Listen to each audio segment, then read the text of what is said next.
Hi, this is Gaius Wong, and here's my review of The Spirit Within Tarot by Stephen Bright. So, The Spirit Within Tarot by Stephen Bright, I love this deck. Too long didn't watch. If you are a deck collector and you just, if this even just starts to appeal to you, just get it, just buy it, it's great. But that being said, especially since I noticed on the Fool, I'm going to say it. One of the things I don't like about this deck is the coding on the cards. Basically, there's two problems with it. Like if you notice on the Fool here, it's got like this sort of plastic sheet on top of it, which often happens with paperback books. So if you've ever had a paperback book with a color cover, and right in the corner, like that layer of looks like cellophane tape starts to peel up and stuff. This deck does have that problem. So you can see that there's a little bit of a peel right here on this one. A few of the other ones have that on their backs. And I haven't, here, you can see that on this one right here, the corner is a bit light. And so that stuff is starting to peel away like you'd get on a worn paperback. So that is a disadvantage to this deck. I think the durability of it. The coating also has a lot of friction. So I don't want to shuffle them because they're in order right now. I can shuffle them at the end, but they don't slide really easy. So if you're a riffle shuffler like me, or if you want them to slide, there's a lot of friction on these. They're kind of not sticky. Like I've had a deck or two that are downright sticky, but they don't slide easy. So if that physical aspect of the deck would bother you, that might be like a little bit of dissuasion for you. But let me get the book out and okay. I'm going to go ahead and do a flip through, and I'll just kind of chat while I do the flip through here. So we've got the majors first. You'll notice that all of the cards are like what you're seeing here with these first ones, that they all show the figures. The main figures of the card are all shown in silhouette, which I really like, actually. At first when I saw this, I wasn't sure, but as I looked through some of the examples online, I really did like this. Something I guess I would say about the silhouettes is that I'll say that part later, but the silhouettes kind of remind me a bit of sculpture, in that, a painting has a lot of detail in it, but a sculpture, like a marble sculpture, like the Statue of David, or even abstract sculpture, has, it communicates the whole body or the whole object with leaving out tons of detail. And I like that aspect of the silhouettes. There's like a real sensuality to it. And I mean sensuality in the sort of the 19th century sense, in the aesthetic sense, like sculpture, right? So I really dig it. Like this Hanged Man here, I would describe that as sensual, being just like the tree, even just the tree, the romantic novel sort of, in that romantic novel sort of way. Another thing I like about this, the simplicity of all of the images, is that he's really boiled down the essence of the card into just, he's picked a few salient characteristics of each card and has boiled it down for you, I guess is the way I would want to say it. It's kind of like, it's like taking a Rider-Waite Smith deck and abridging it from the perspective of symbolism. I mean, there's still 78 cards, of course, so it's not that kind of abridgment, but taking each card and then just picking just a few of the symbols that are important to him and boiling it down for you. So I think that aspect of these cards makes them really good for beginners, because if you are new to tarot, you're not going to be overwhelmed by all of the symbols and the cards and all of the image and all of the images. There's not going to be, you'll be able to study these cards, but there won't be so much to study before you can really get started and see what each card has to offer. You know, I think that takes a long time with a deck like the Rider-Waite, the Thoth, and certain others, or the more esoteric decks and whatnot that are just chock full of symbols. These, you know, there's just not a lot. There's not a lot in each image, but it takes the important things of each image from the Rider-Waite Smith, and captures them for you. The other thing that I really love about this deck is I'm a native Californian. I've lived in California my whole life, and these images feel so California to me, like you know, like a cousin of the Beach Boys made them or something. Because there's like a lot of this, like the sun sets over water or the moon rising over water, however you want to look at it. I just feel like these blues, now that I'm saying it, you know, like the blues are definitely making it feel like a lot more night. But, you know, when you see these images over the more brightly backgrounded cards, they just seem so California, which I love, especially since Stephen Bright, the author, is from the south of England, you know, where, you know, England is known for its gloomy weather.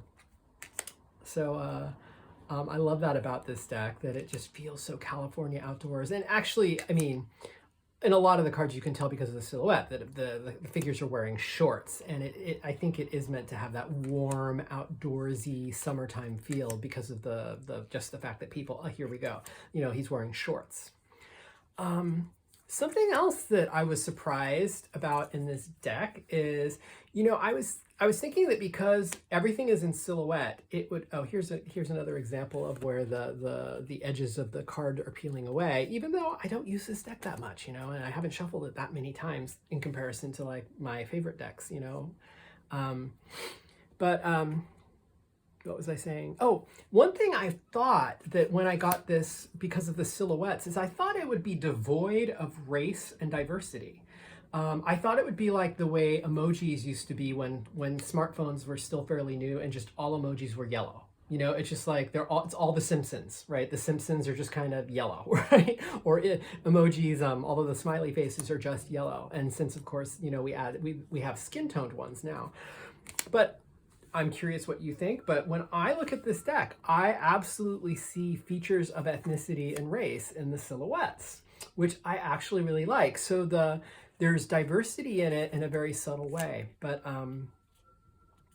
you know, whether or not you see that, I think is, I guess it could be a personal thing, whether or not you detect that, but I definitely feel like that there's like, you know, well, he's English, so not African American, but people of African descent. I think the features that, you know, you would see in outline are in here. I don't know that I really. I'm trying to think if I remember any that stood out to me as, say, maybe Asian. I don't remember that, but I definitely think, though, that you can tell that there's people from various parts of the world represented in the deck, which I really like. And then once I get through the individual flip through, I do want to kind of show the color patterns. Right now we're in the Pentacles, which are green. When we were looking at those deep blues, we were in the Cups.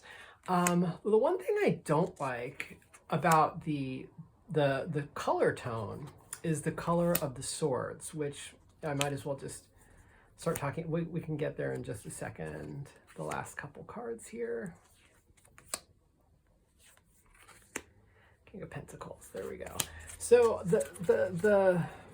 where are they? The swords, I feel like I perceive this color of the swords as green more so than yellow. Like this, like the Fool over here and the Magician, this I can perceive more on the yellow side. I don't know how you perceive color. These I'm perceiving as green, as more of a green. So I feel like we kind of got double green with the Pentacles and the swords. Yellow makes sense as an air color, and I get that they're trying to do that. So it could be like a problem where, you know, the color that you see on a computer screen when you're designing something and versus the color that when it becomes printed on paper doesn't always match well. So I can see, you know, how that could be just something that shifted in the production process, or if it's intentional, maybe I just don't perceive yellow the same way some people do. So that I'm a little disappointed with, because I also don't perceive this wand's color as red. I perceive this as brown, and if I had to pick like a brighter color, I'd pick orange. I wouldn't pick red. But to me, that looks brown. And I'm filming this with filming this with no electric light. I'm kind of close to a window, so it's natural light, and it's a mostly overcast, well, semi-overcast day where I am. So I thought I'd mention that. There's one other deck I wanted to compare it to too. I wanted to show the this is the Beginner's Tarot from Juliet Sharman Burke. Let's see if I can get it out of the bag. Which my best friend loves this deck. She loves the artwork. I'm not so keen on the artwork, honestly. But it's like these aren't in order, darn. Well, that's okay. It's a learner's deck, so I feel like because this is a Beginner's Guide to Tarot, this is just the deck that comes with the Beginner's Guide to Tarot. I don't think it has its own name. But if you look at this one, like it's just. This is the Seven of Wands, and like each leaf is like a little flame. So and there's a salamander here. They've basically, Juliet Sharman Burke, well, actually no, because of the artist as well, Giovanni Caselli. They've basically done similar to what Stephen Bright has done in that they boiled down all of the cards. They've picked a few symbols to highlight in each one. And they're really trying to teach you the pattern. So it's like like for instance, all of the wands have this flame imagery, and they're really trying to hammer it home to you. What else? Like, the swords are all blue, the earthiness of the Pentacle series and stuff. This deck, I don't really use this that much because I don't enjoy the artwork. I guess I enjoy the artwork somewhat, but the human figures to me are not well done in some of the cards, and that's why it kind of turns me off. But the simplicity of this deck, I think if you like this one, if you already have experience with it, or just because this deck is trying to accomplish the same thing and boiling it down to a beginner's level, I think you would like this deck too, if that's the sort of thing you're looking for. Now the book, I really like the format of the book that goes with this deck. In fact, the Fool's up. I'll just read the entry from the Fool. But the structure of the book, there's only one page in this book per card, but he packs a lot of information in here. There's 4 salient sections on each page. So let me read the entry to the Fool, and then I can tell you kind of why I really like it. So here we have the Fool.